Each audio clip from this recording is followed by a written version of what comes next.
Welcome back to my channel. I'm Juliet Tripp, the events coach, and today I've got something a little bit different for you. We've got some life lessons. We're taking a bit of a personal spin, and I'm really excited to dive into some life lessons that honestly changed everything for me in my business, my career, in my life, in every role that I play. And if you don't know already, those roles, I'm an events coach, mama, and someone who's built a life first business by completely redefining what success means to me, especially in an industry like events, which tries to paint a picture of what success is, which is often wearing busy as a badge of honor. So today I want to take you behind the scenes, not of my calendar, not of my systems, but of the lessons that truly changed everything in my business and life. These are truths that I didn't learn in a strategy session, I didn't learn on a podcast. They're the ones that I earned in the quiet moments, in the breakdowns, in the pivots, in the rebuilds. There's been a few. If you're a high achiever in the events industry or a leader navigating big transitions, this episode is for you. Let's get into it.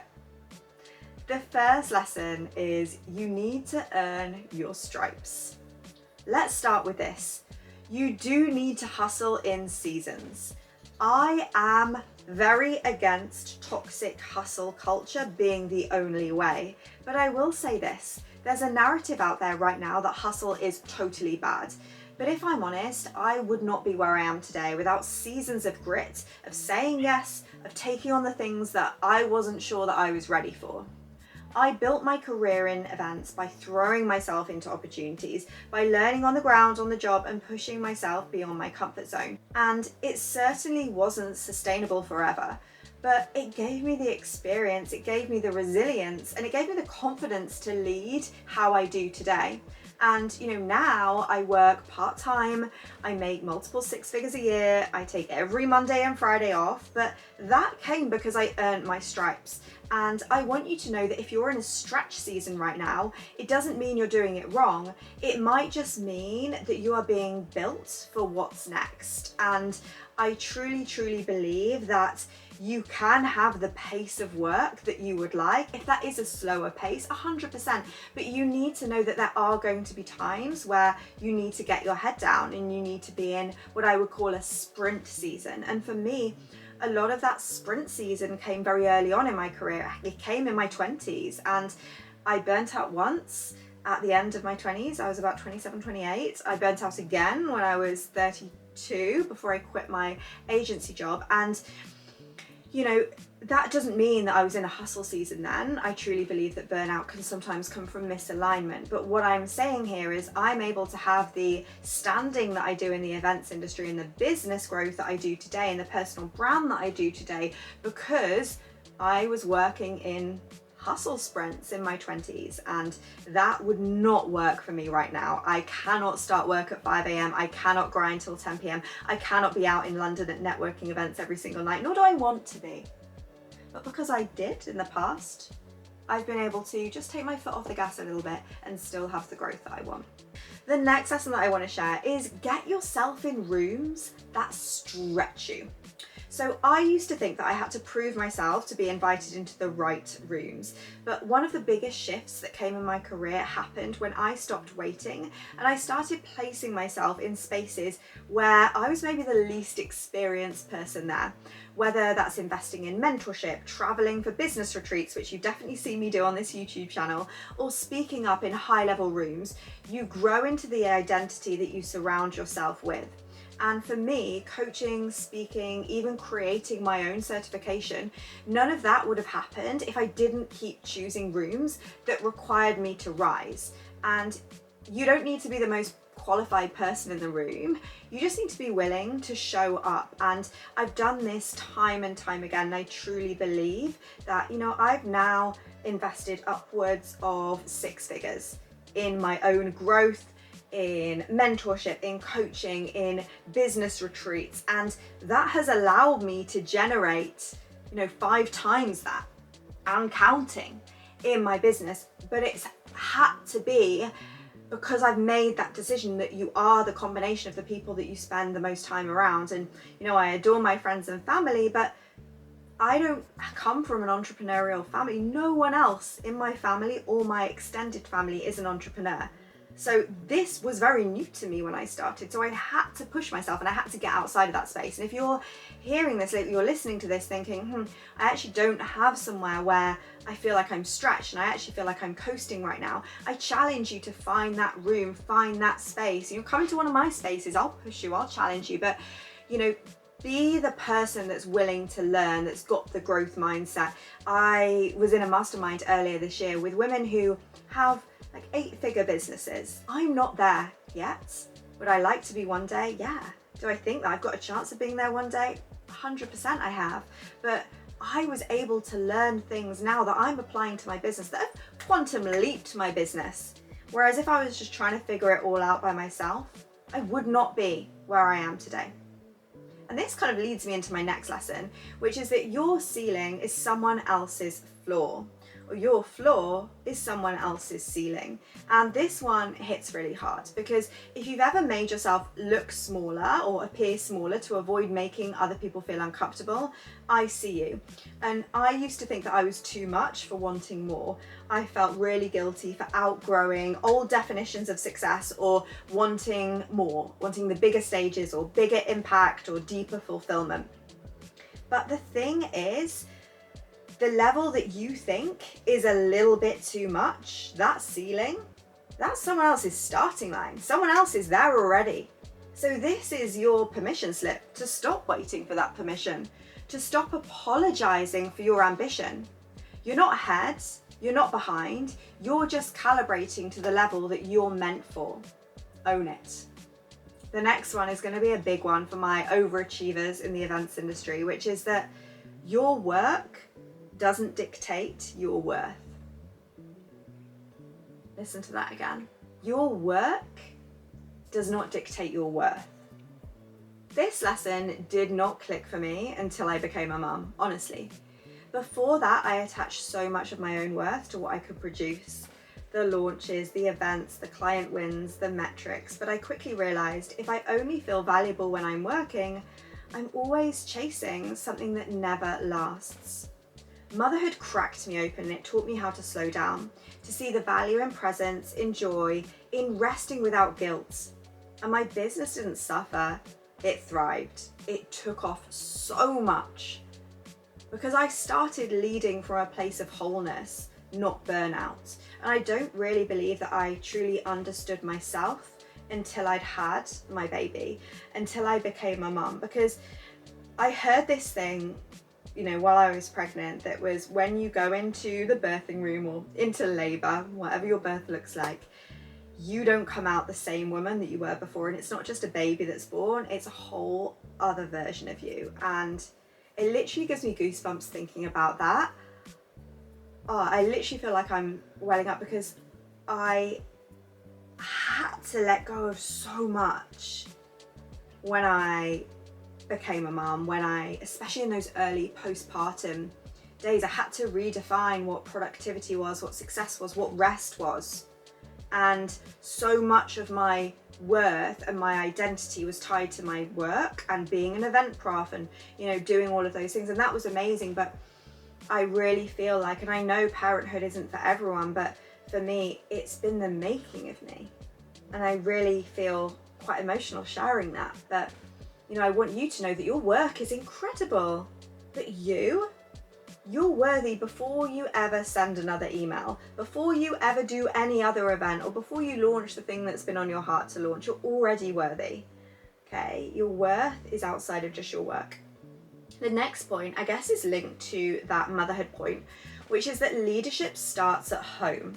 Now, one of the most surprising things that I've learned is the way that I lead at home with my son, with my husband, even with myself, deeply impacts how I lead my clients and my community and my work. The habits that I hold myself to behind the scenes show up in my brand.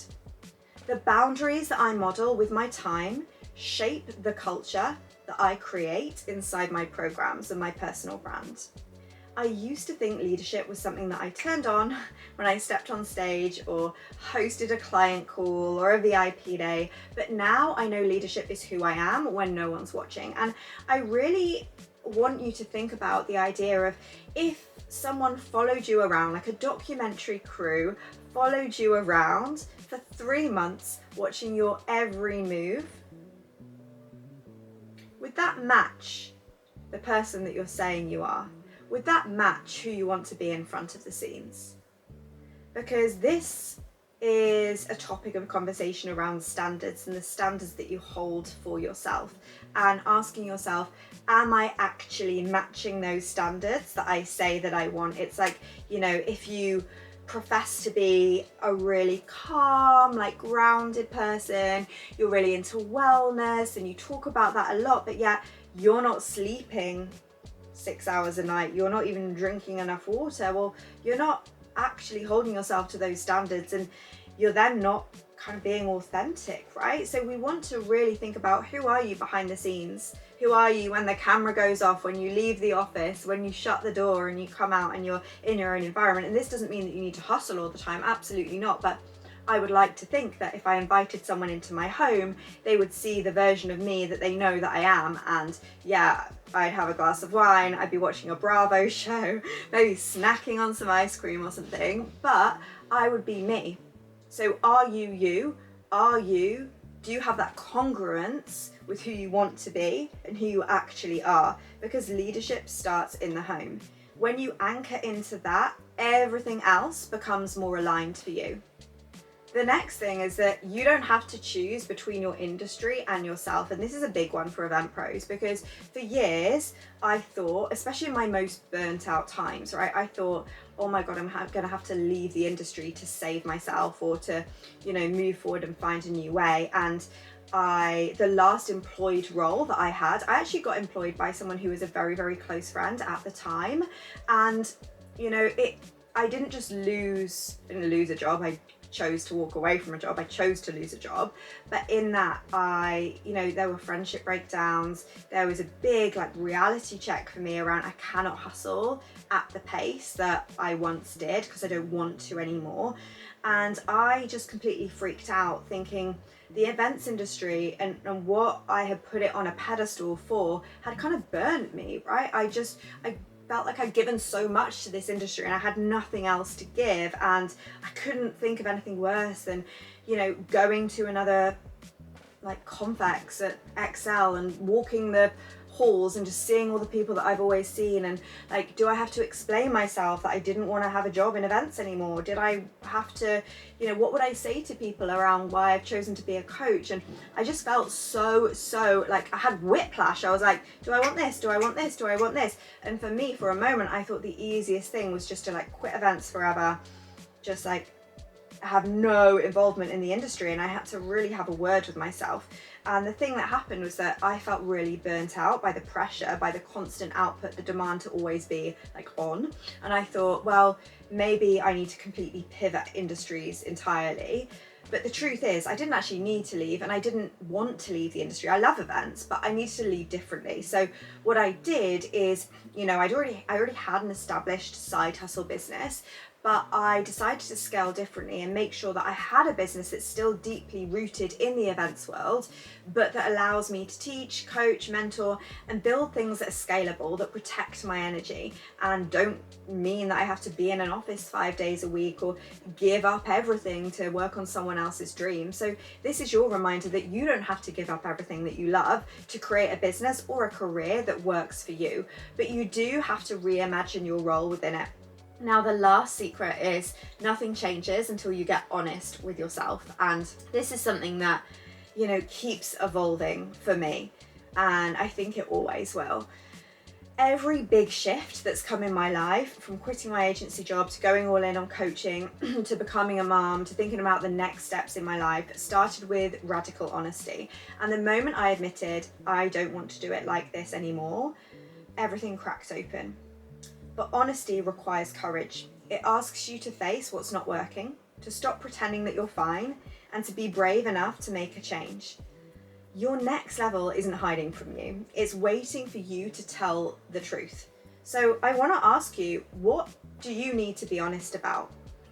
And I was actually running a coaching session yesterday with my Becoming community. This is the community for powerhouse women in the events industry, where you come in with me and we have a year together. It's just the most incredible leaders. I'll put the link in the notes below. But I asked them a question and I said, what is the goal that feels really, really scary for you to admit right now? And how does it feel to admit it? And so many of them said it feels exciting, but it feels really, really confronting.